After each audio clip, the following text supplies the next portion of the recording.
Since the dawn of civilization, benches have offered humanity a place to rest, reflect, and occasionally eat questionable sandwiches.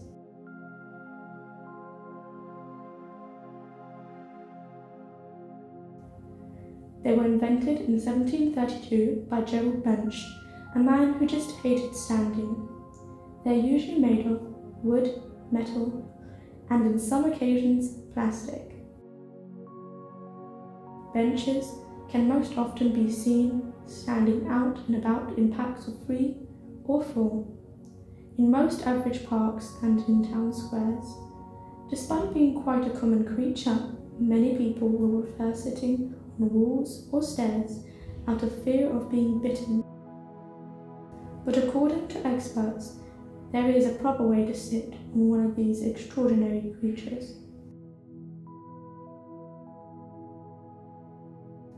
Here we can observe 2 younglings in their teenage years, judging by their size with what we can assume is their mother standing between them. And if we just get a little closer, just a little closer, and oh my god, that's feral! And as I was saying, the type of wood most commonly used is tree wood that comes from trees.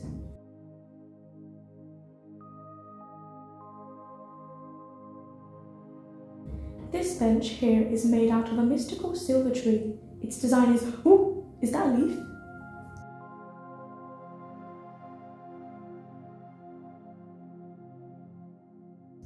The unsung heroes of the sidewalk ecosystem, trees. Over 93% of leaves report feeling unseen in urban spaces. Now, this one, for instance, has seen things we do not want to know. Now this one, his name is Kevin.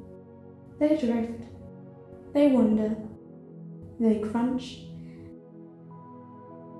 and when they gather in gutters, they conspire.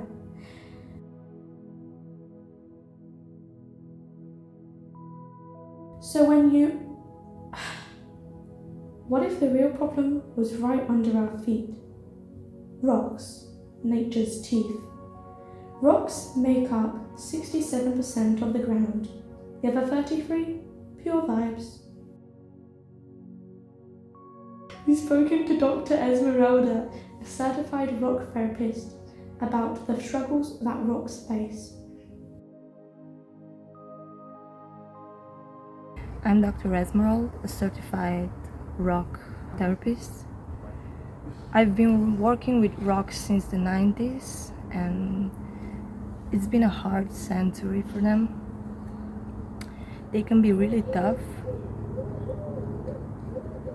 but also really soft.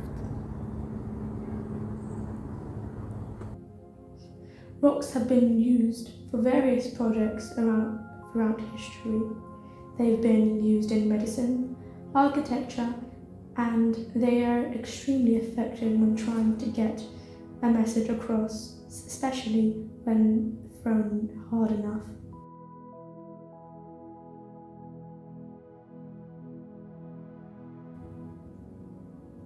And that concludes our deep dive into the world of benches. Thank you for your undivided attention.